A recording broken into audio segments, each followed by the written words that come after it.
Theophilus Anani, so the best media school in Ghana there, and a too much multimedia college. If we say a band equipment apapa, a chair for our quadri awadisium,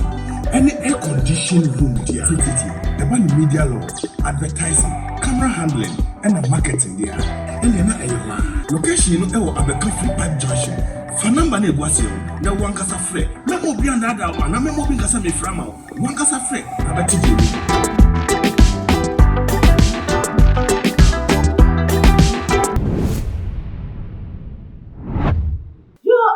For another day, ni ekokopiemo ewo Redeemed Christian Church of God one Nigeria branch baako dia so for that's our branch no ano ani din Bolanle Ibrahim ebusuafo ene day me no wo kasa ide chese akonforafo abo awura asore dem wa me no wo kasa ide wato nananom ewo ensie edo se de ewudi no si ekole bonefosem no esi edo so ewo memu no ehu kura penkofo wo asore dem sa asore dem mpo de nkamintimi nkonko ya de bone wo asore dem de nkamintimi nkonko die wu ewo ehonom no se no de sa ehu no efri omanfo duduo na amasisi asori dem krampo no wo mo edi ewu na papa yi chese de nwamu ni nhia dem ye bia ya chese wo mo church members ekokosi hono mo anase wo mo chenyame asem na anu ada chese papa yi wo ne church members ewo hono mo chese wa frɛ na wo matan ya wo mo wa asori ni mu na wo mo de wo mo ma ababe gina ni mu chese wo bo mpa ye ede ama wo mo na akrofo remfo yi armed robbers yi etimi bowura asori dem honom a chese wo mo tu share papa yi so na chese wo mo twe no krampo ede no apia enesa a chese papa yi na den se da bi opie pa de nya de se mepie ti se mo bibia ya na asori dem he ya monye na monko a chese eno nam so ma etututuo ekọ so amene wo kase de so panyino wonka aye atiasefo ehu ebiemu na yira ne di ede Mrs. Justina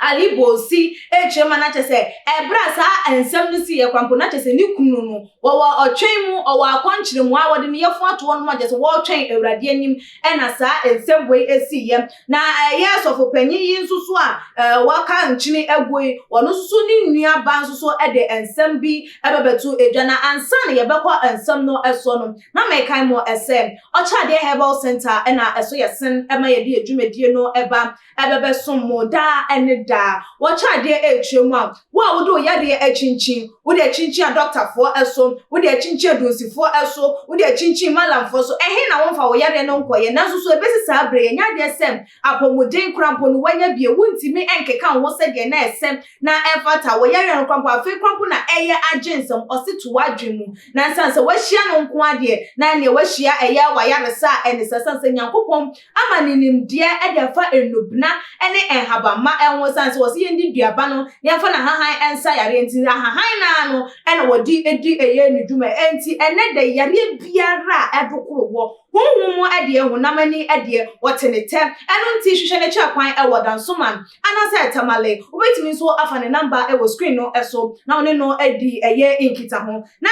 ebusuafo ye toa ensem no eso ede a ye papa waka nkyina ego no ni nua ba na nsem a kyese wodi etu edwa no sei ena waka no o say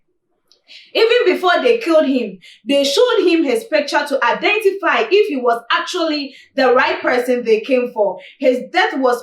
an unfortunate one. We have lost a gentleman. It was true we were born as Muslims, but we converted to Christianity. My thinking is that my brother had business transaction with someone. I was told when they came, they wanted to drag him out of the pulpit where he was praying for women who brought their children for dedication. He begged them to kill him there, and that was where he was eventually killed by the gunmen. They also threatened to shoot any of the members of the church who dare come closer to them. Na ebusuafo said the ensem no etie no na just omo ba ye no krampo no wo mo ba ye no mutimi di mfonyi esa bebe kire so fo ne se eye wa wunie ena ono susu gitum se anya enti se wo bibia ye de nya he ya na monye no because ata na just wo chire mu a wo mo twe no e de no akọ abonten a just wo mu so okay se ye wade a ene ye wa ne ye hwehwe nti ene se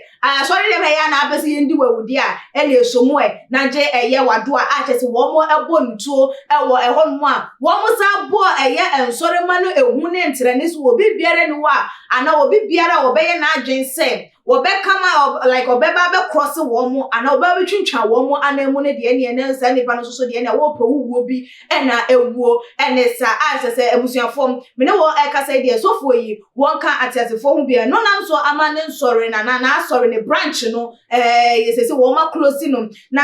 yeah the Lagos State Police Public Relation Officer CSP yeah Muyiwa ade jobi ede ensema babatu edwa na wo chemu SM abosifo hwehwemu ede afa ensem no eho na wo mo ahwedo betimi aye bia se ne ebe ya wo mo ebebedi sa abonefosam no emra no ene wo mo edi no nyonyonyo se ne esem na efata na asotwe bia no wo mo de amom na ama dudu na aka na hunu se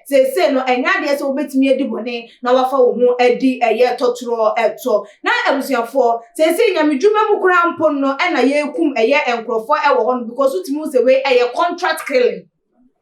ya bo wo mo pa the fact is wo mutimi nya emfonyi etimi di bewura asore dem ho e de chira sofo no busa ne se eye wama ni gitum no na means eye obi ena bo pa na anyambia de bio enti wo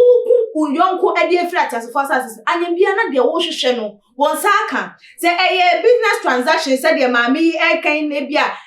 sika sembi na wosusu se sika no one na eche e bia 50-50 60-40 70-30 enu nti how ena wuyi na fi wonu se de be ya sika no be ba ye wo dia abusuafo sika na anyambia wo bedi na febo ana wonsusu no enya de se wo be wu ana wo be kire bo e wa asase so ye tu na mo bia mo ma ye ndwen eye ehu emienu na biom so aposifo wo mo ma wo mo homne so na ene wo mo di bonfosem no wo mo tin so mo na emra no entimi ni wo mo eni se ne ese na efata na etimi ama enkrofo so ehunu se emra eye adwuma ewo eye oman no emu na me di esien wade nchefa ensemi hu enesen fobra ebebetu eja e wotuma gh comment section like if videos not share on all the social media platforms as media ene ekia sikapa dasene yebesan edi ehia ebi makra